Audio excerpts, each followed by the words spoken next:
Hello everyone, welcome to another edition of Sunday in the Man Shed with Mac. Before I go too far there, I just want to wish all the wonderful mums out there Happy Mother's Day. Make sure you give your mom a card, send her some flowers, or just phone her. Just use this day to tell her how much you appreciate her. Fortunately, my mom's not alive anymore, so I can't wish her anything, but make sure while your mom is still alive that you let her know as much as you can how much she means to you. So, a beautiful weekend here. The weather's been pretty good. What was I up to? Well, I'll tell you what I was up to. Saturday morning I was out doing some garage sales. Not too many. I went to another gated community, wandered around there for half an hour or so, made some new friends. They probably forgot who I was by today, but anyways. That's just the way it goes. So I bought a bit of stuff there, and then I came back to town here and went to a local garage sale. Turns out it was a guy I kind of knew. He used to be a neighbor of mine down the hill. So just a little shot here of what the gated community was. I didn't take any video of the other one. It was just kind of a spur of the moment thing. Yeah, good morning, YouTubers. I'm out on the garage sale hunt this morning. It's a beautiful day and I'm in another gated community here. So I'm just going to try and see what I can find in here. It's a nice day to be out walking around and looking at stuff anyways. Bought some liquor glasses so far. Don't really need the glasses, but I like liquor, so we'll see how it goes. Alright, got a few items from that place. Nothing too exciting, but a few tools and things like that. So now I'm going to head back to where I live. There's a little city I live in, and there's a few there. Well, I shouldn't say few. There's a couple there that are close to me. So first, though, I'm going to go, I don't know if you can see that, Tim Hortons there. I got to fuel up on Tim Hortons. And then I can we'll see what those other two have. And then see what the rest of the day brings. This is how we start Saturday morning in Canada. Tim Hortons.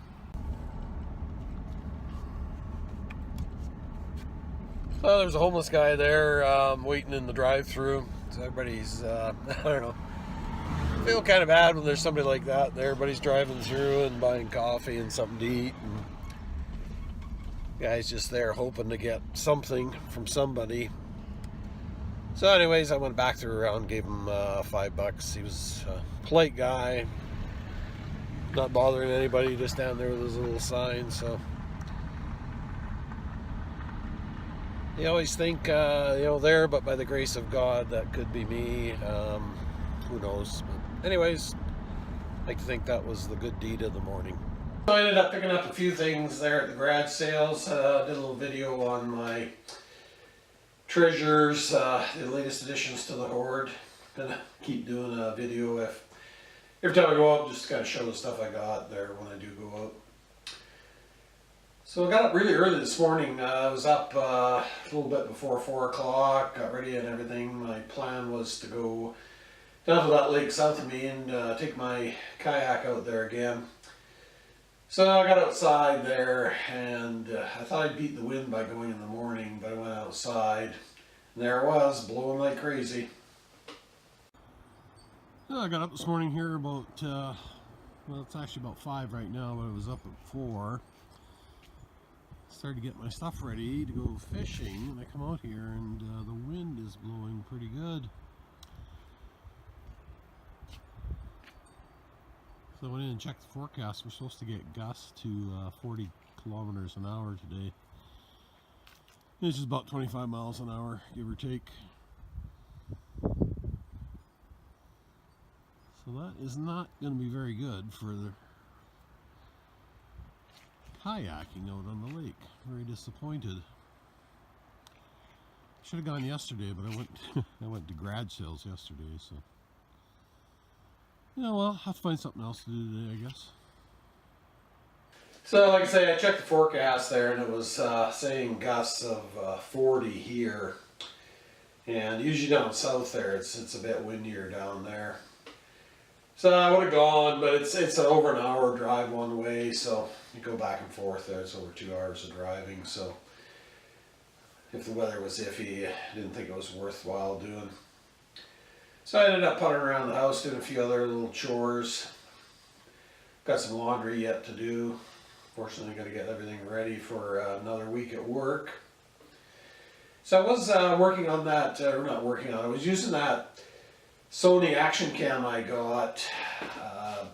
So the first thing I was a bit concerned. It had been sitting in the box since it was new, and it's about 3 or 4 years old.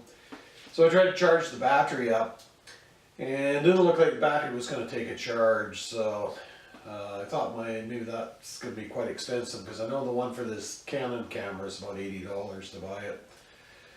So I went online, and you can actually get a charger and 2 batteries off Amazon for I think about $25 Canadian, something like that. But then I also went on to YouTube, and I was doing, or not YouTube, sorry, Google. I was doing a little bit of research on Google, and they said if you use the patch cord from the camera to the your laptop or your tower or whatever, it takes a long time to charge it that way. So I just plugged it back in, and I left it for about a day there, and it's charged right up now. So I think because those batteries and charger are inexpensive, I'm probably going to go ahead and order a set of those. I just don't want to tie a bunch of money up in it if I didn't like the camera. I bought the camera cheap, so. So then the other thing I did is I went on that you can set up an app there where you can control it off your phone. So I did that as well.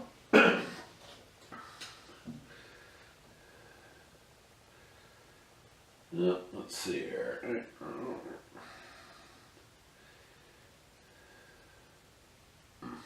It's not connected to camera. I may have smoked too soon here.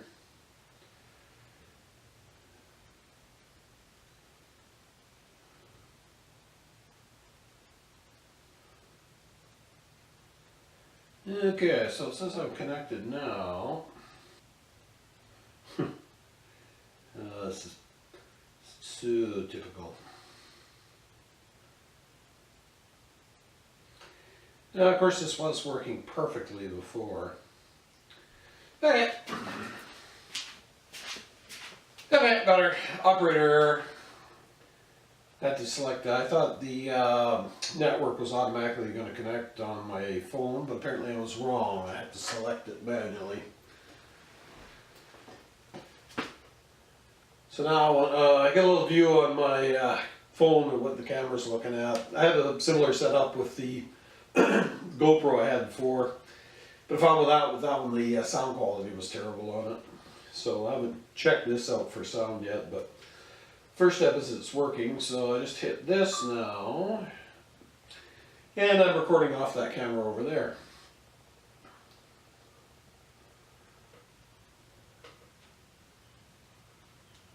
So that part seems to be working. So I'll just download this short clip and I'll insert it in here after this. And I'm recording off that camera over there.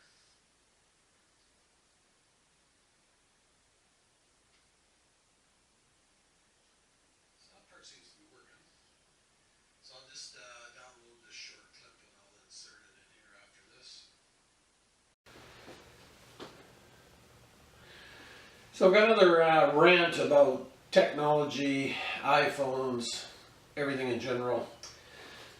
So for me, technology doesn't exactly come easy. I was born in the 50s. I grew up with rotary telephones, party lines, black and white TVs, rabbit ears on your antennas. So it's been way too big of a jump in technology over the span of my life. So at the beginning of the week there, I took a video with my iPhone, so now I know to hold the phone horizontal before I hit the record button so my video comes out horizontally, so I don't have to go back in and rotate it. Of course, you master one problem, you just move on to the next one. So I did a video, it was about 14 minutes long. So tethered the phone to my computer, went to download the video like I always do. Of course, it just keeps cutting out, can't read video, some error code keeps coming up. So I tried it a few times, then I realized I've had this problem before, so I checked the file size and it was 1.4 some gigabytes. So okay, well this has got to be some kind of something I'm doing wrong. So of course go on Google, and I discover if you're using the cord between your phone and your laptop, there's a maximum size file transfer, which, correct me if I'm wrong, but I believe it's 1.5 gig or 15 minutes of video. So I was slightly under both of those, but I guess it must be 10% either way or something like that. So then, like I said, I remembered I'd had this problem once before. I'd done a video, went to download it, couldn't find it on the phone. I knew it was there, I could play it, but I couldn't find it on the download. So I think the way I got around that one is I had to go into my backup, my iPhone backup. I back it up on another computer, renamed the file, found the file in there, did it that way. So this time around I thought, well, it's got to be an easier way. There's got to be an app. So I went on here, sure enough, free app for just that problem. That's sounds simple enough. So downloaded the app, got it up and running, perfect. Went into the iPhone, found the file, downloaded the movie, no problem. So I go to play the movie, and the sound's coming through, but there's no picture. And then there's another error code comes on. Says something about wrong codec. Like, what the heck's a codec? so there's another button there, push, for more information. So I push the button. So then it says you got to go to the to the Microsoft store to get the codec. Oh, okay. So I'm thinking, oh, that's a free download. It's like a patch for Windows or something. So I go to the Microsoft store to download the codec. Turns out they want 99 cents for the codec. So I was in pretty deep then, time-wise. So I thought, okay, what the hell?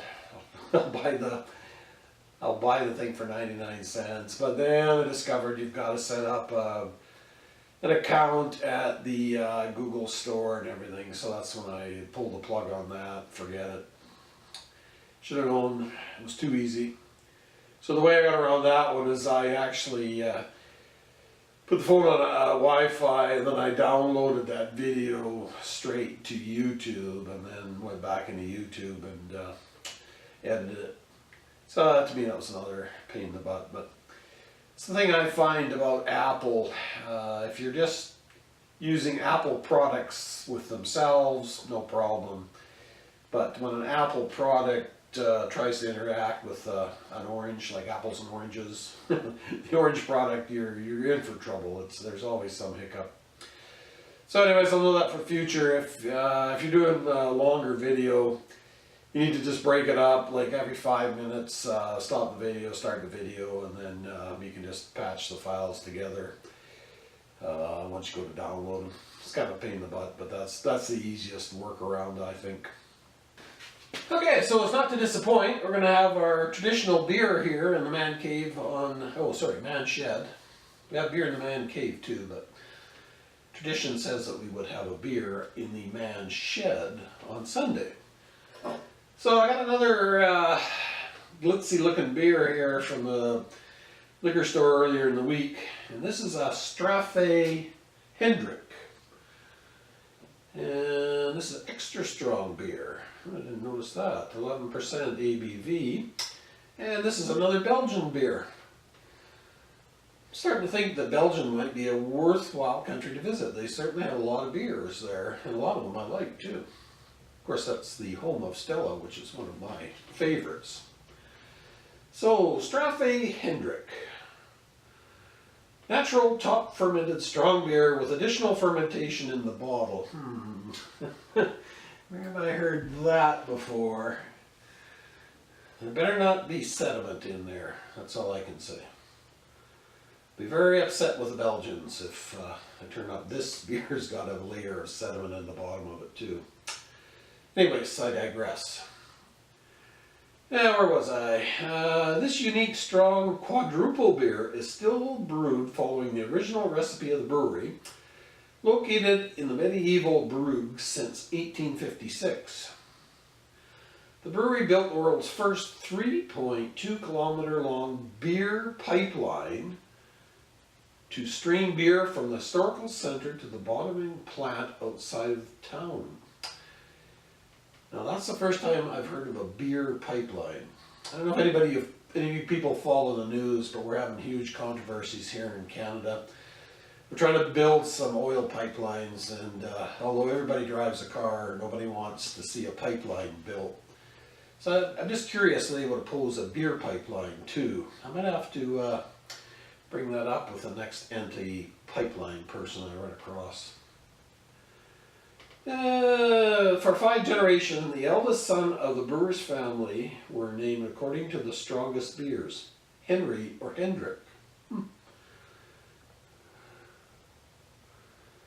That's very interesting. It says to serve at 10 degrees C, might be a little cooler. Okay, so this is like a champagne bottle almost. Wasn't quite champagne priced, but it was about 10 bucks, I think, this bottle. Better be good. Being cautious, you know, I'm wearing my glasses, but still don't want to get hit in the eye with a cork. Woo!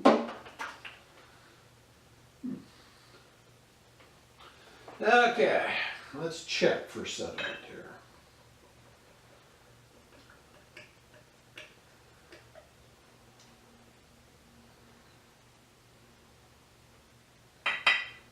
Wow, that's a lot of head on that guy.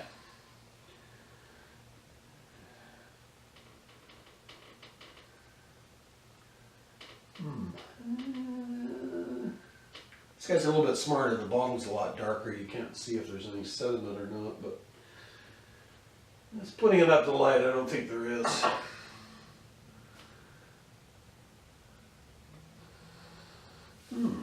That's a bit of a sour odor to it. Not unpleasant though.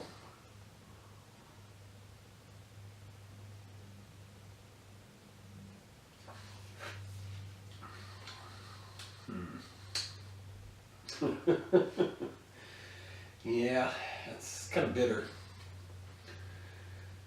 It's got a real bitter taste to it.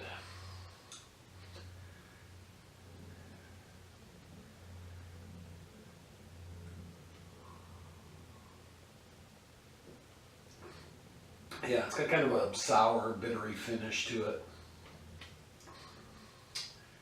I know some people like that flavor in a beer, but not really one of those people.